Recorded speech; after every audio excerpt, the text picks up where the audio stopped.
Em nome do Pai, do Filho e do Espírito Santo. Amém. Ave Maria, cheia de graça, o Senhor é convosco. Bendita sois vós entre as mulheres, e bendito é o fruto do vosso ventre, Jesus.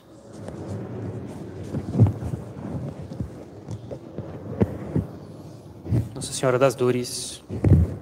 Podem sentar, por favor.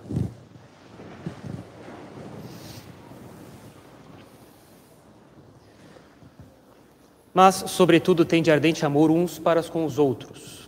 Essa é a recomendação, é o pedido que São Pedro, o primeiro Papa, nos pede na epístola da missa de hoje, da missa dentro da oitava da Ascensão. Bem, fazemos a solenidade externa da festa da Ascensão, transferindo-a para hoje, para o domingo, mas vale a pena comentar essas palavras de São Pedro, pedindo para que nós tenhamos ardente amor uns para com os outros. Se existe uma coisa que é necessário ter bem em mente, é de que tudo na natureza humana e na vida sobrenatural, acima da natureza humana, foi estabelecido apoiando tudo sobre o amor. Querer o bem. Querer que cada um chegue até aquele bem que completa a nossa existência humana. É sobre isso que a vida humana se baseia.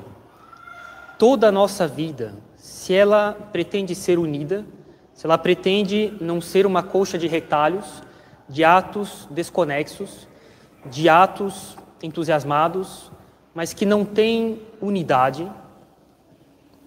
Se nós queremos que a nossa vida tenha uma vida que tenha sentido, não porque eu determinei meu próprio sentido, mas porque eu assumi para mim voluntariamente o sentido que a natureza humana exige que nós tenhamos. Então é necessário que eu baseie tudo o que eu faço na vida natural e na vida sobrenatural no amor, em querer o bem último, além do qual não é possível ir, e que é a fonte de todos os outros bens, e que é aquele pelo qual as outras coisas são boas. E esse amor pelo bem, e em última instância, além do qual não é possível ir, esse amor por Deus, se desdobra em procurá-lo por o meu bem pessoal e também pelo bem dos outros. É curioso ver como, na ética dele, obra a qual nós fazemos referência com tanta frequência, Aristóteles faz questão de notar que essa felicidade última da vida humana, para ser de fato um bem real, o bem último, pessoal de cada um, tem que ser compartilhável. Porque o ser humano é um ser social, ele é um animal político. A felicidade que ele tem, para ser digna desse nome, tem que ser partilhável com os outros. Portanto, buscar o nosso bem último, nossa felicidade em Deus, é vista por nós como um bem pessoal, lógico, senão eu não vou atrás dela. Eu não vou atrás de quaisquer bens. Há muitos bens, por que eu não vou atrás de todos? Porque não é necessário que uma coisa seja simplesmente um bem para eu ir atrás dela. É necessário que eu veja esse bem, que eu veja com os meus olhos. Eu veja esses bens como bem para mim. Uma casa na Suíça é um bem. Por que eu não vou atrás de uma casa na Suíça? Porque eu não a vejo como bem para mim. Eu vejo outros bens como sendo bem para mim. Tenho outros projetos de vida como sacerdote. Ter uma casa na Suíça pode ser em si mesmo uma coisa boa. Se eu não vejo como um bem para mim, eu não irei atrás disso. O fim último da nossa existência, que é ser feliz em Deus, por fazer a vontade dele. Para que eu vá atrás disso, é necessário que eu veja isso como bem para mim. Todo mundo sabe que é um bem, mas se eu não vejo, eu ver como bem para mim, eu não irei atrás disso. E eu vejo isso também como um bem para os outros. E isso é muito importante, porque isso tem mais força em nos mover a ir atrás desse bem, ver como bem também para os outros, do que um bem para mim. É fácil de entender isso. Um pai, ele é capaz de fazer pelos filhos o que ele não faria por si mesmo. Isso é o normal. A coisa mais comum é encontrar pais que se sacrificam para dar estudo para os filhos, que eles não foram atrás para si mesmos. Isso aqui é uma obra-prima da sabedoria de Deus, de que, por via de amor, de desejar o bem do outro, para mim e para o outro, mas como tendo efeito sobre mim mais forte, querer o bem do outro, nós buscamos coisas mais difíceis, que nós não buscaríamos nem mesmo para nós, talvez, mas nós somos capazes de nos sacrificar muito mais pelos outros do que faríamos até por nós, buscando bens mais difíceis, mais árduos, que exigem maior sacrifício, mas eis aqui a sabedoria de Deus, esse amor alivia essas penas. É uma coisa, é isso que faz com que, por exemplo, as pessoas achem que pai ou mãe tem comportamento às vezes tão espantoso, porque eles são capazes de se sacrificar de maneira espantosa, e para eles isso é leve. E o espírito leve deles é visível, ao mesmo tempo que é visível o sacrifício que eles fazem. Isso aqui é uma obra-prima da providência. Deus distribuiu a organização das coisas na nossa vida natural, estudo, trabalho, família, e na nossa vida sobrenatural, a nossa vida religiosa, que deve, na verdade, fazer uma coisa só com a nossa vida natural. Essas duas coisas unidas devem ser a nossa vida, uma só vida. A obra-prima de Deus, da sabedoria dele, foi fazer com que, por via de amor, nós buscássemos o que é mais árduo e mais difícil, vendo que isso vai ser bem para o outro, também para mim, mas sobretudo também para os outros, e eu vou poder fazer o bem para os outros, e esse sacrifício é aliviado pelo próprio amor que me leva a buscar esse sacrifício. Mas é genial isso. E nesses dias que preparam a festa de Pentecostes, em que Nossa Senhora e os apóstolos ficam reunidos no cenáculo, num recolhimento que só Deus sabe quão profundo foi,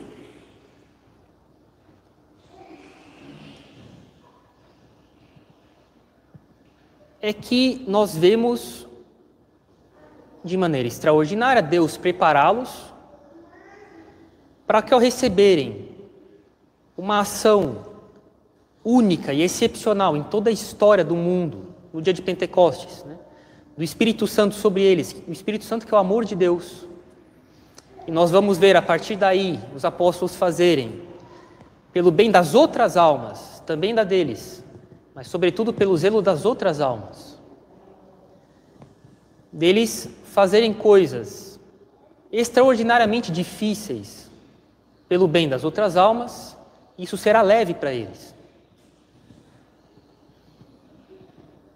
Vamos ver eles sendo golpeados pelo Sinédrio por defenderem Jesus Cristo e saírem cantando de alegria por causa disso, porque isso é bem para eles e para os outros. E esse Espírito de Deus, que é o amor de Deus, ele faz com que a nossa vida natural e sobrenatural, ou melhor dizendo, essas duas coisas unidas na nossa vida, né? Esses dias eu não vou me alongar demais, mas precisava fazer uma prova na faculdade e vi uma frase que eu achei genial. Nós só temos duas vidas. A segunda começa quando nós entendemos que só temos uma. Quando nós entendemos que nós só temos uma vida e que ela precisa ser levada, essa vida natural, ela precisa ser levada sobrenaturalizada, aí nossa vida começa. E isso quem faz, quem dá essa luz, é o Espírito Santo, que é o amor de Deus. Porque não há outro modo de estruturar a vida de um jeito que seja digna de ser vivida que não seja por via de amor. E quem faz isso então, quem é responsável por esses efeitos em nós, é lógico, quem melhor que ele? O amor de Deus, que é o Espírito Santo. E ele fará com que os apóstolos façam tudo forte e suavemente. Forte porque eles vão perseguir esse fim último da existência humana, que é de fazer com que as almas glorifiquem a Deus, fazendo a vontade dele, com uma resolução absolutamente indestrutível. E ao mesmo tempo que eles veem que isso é uma necessidade, isso tem que ser feito, isso é sedutor para eles. É agradável. E quem faz isso é justamente o amor que levou eles a buscar o que há de mais árduo nessa vida, que é de fazer a vontade de Deus. Isso é o mais árduo na vida. O mais árduo na vida não é saber usar bem o dinheiro, não é guardar a castidade, é acomodar a nossa vontade à vontade de Deus. Isso é um divisor de águas que separa na Igreja Católica, na cristandade, se é possível falar em cristandade hoje em dia, só de maneira muito análoga e olhe lá. É um divisor de águas entre pessoas. Isso a gente vai saber só no dia do juízo. Aquelas pessoas que finalmente colocam como meta projetos de vida horizontais demais. Tal plano de vida, daqui tantos anos pretendo encerrar meus negócios e me mudar, e eu pretendo mudar de área no meu emprego, e eu pretendo ser promovido, e eu pretendo dar tal e tal, tenho tal e tal projeto para os meus filhos, e assim vai. Coisas honestas, devem ser feitas sobrenaturalizadas, mas há quem faça isso de modo humano demais. Ainda não entendeu que só temos uma vida. E, outro lado desse divisor, aqueles que digam, pouco importa o que aconteça, lógico, coloco meus projetos, porque é necessário levar uma vida em meio às coisas humanas, mas aconteça o que acontecer, pouco importa que se faça finalmente o que Deus quiser. Aí sim, nós começamos a viver. Pouco importa o que acontecer comigo, que Deus faça o que Ele quer fazer. E é isso que impede a sociedade de degenerar, as famílias, as pessoas, né? Que elas procurem o bem do outro como motor mais potente que me leva a fazer o bem do que buscar meu próprio interesse. Por isso, São Pedro fala, sobretudo, tem de ardente amor uns para com os outros. Sobretudo. Isso aqui, na pluma de um papa, não é pouca coisa. De maneira geral, isso, à medida que nós vamos fazendo nossos estudos superiores, no seminário, universidade, os professores nos ensinam a ler e a dar valor para as palavras. Porque quando alguém, um filósofo, um teólogo, um papa, escreveu uma palavra, ele pensou bastante para escrever aquilo. Não com a mesma leviandade com que se escreve uma mensagem de texto no celular. Aquilo ali ele sabia que ia ser lido pelo orbe católico, sem prazo de validade. Quando ele fala sobretudo, é para considerar isso aqui como tendo um peso dramático. Tá? Tem de ardente amor uns para com os outros, porque o amor pelo outro nos faz fazer mais do que faríamos por nós mesmos. E esse convite, mas eu digo, é necessário, né? a caridade, esse convite à caridade com o outro, porque isso tem mais poder, tem mais potência de nos fazer cumprir a vontade de Deus, de buscar o que é mais árduo e ao mesmo tempo aliviando o que é mais árduo. Isso é uma coisa que nós, sacerdotes, devemos cobrar de nós mesmos, dos fiéis. Cada um de nós deve cobrar de nós mesmos, sem achar que isso é uma utopia, sem achar que isso é inalcançável, sem achar que isso não é possível, como se fosse uma meta alta demais, elevada demais. Não, essa é a meta da existência humana. Procurar o bem do próximo como o meu, na vontade de Deus. Imaginem que nós víssemos um pássaro que está machucado e nós cuidássemos dele para ele recuperar a saúde. Nós nos contentaríamos com o quê depois que ele se curasse? Que ele andasse para lá e para cá? Eu quero que ele voe. Eu não quero que ele fique rastejando.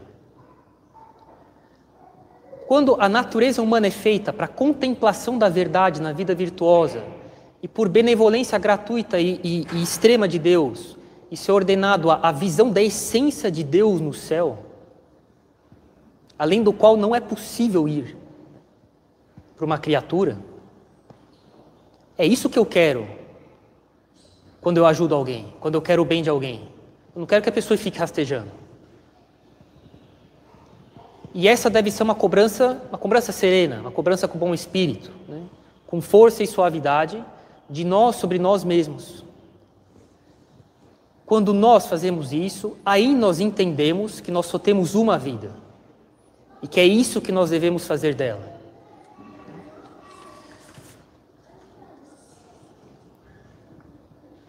Um outro exemplo que vai ajudar a entender também, se nós víssemos uma criança perdida,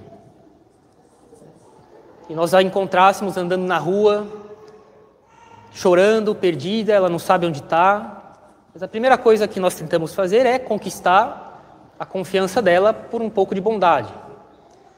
E logo em seguida é falar assim, onde estão seus pais? Cadê o seu pai? Cadê a sua mãe? Né? Mas é assim que nós devemos fazer, bem, conosco e com os outros.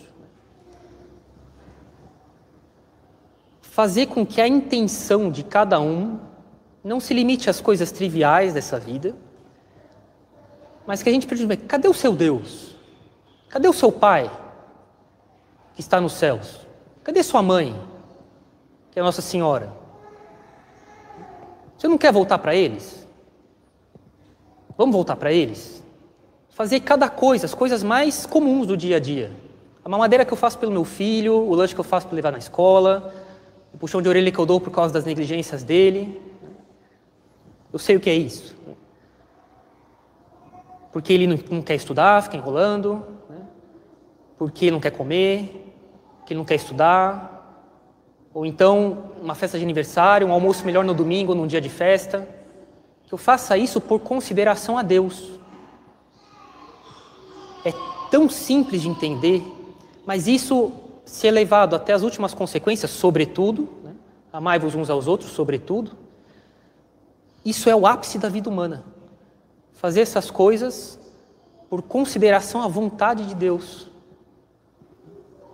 Fazer as coisas por consideração a Deus. E esse é o segredo da perseverança, porque é uma coisa constante de ver na vida sacerdotal as pessoas que não perseveram, que são atacados de desânimo crônico, as pessoas que oscilam demais na perseverança. Vou melhorar, não, vou começar a rezar, 1-2 semanas depois já para. Já desanima, já começa a fazer coisas péssimas. Essas coisas hoje em dia aparecem na internet porque a pessoa perde completamente a lucidez, faz questão de mostrar para o mundo as coisas que faz.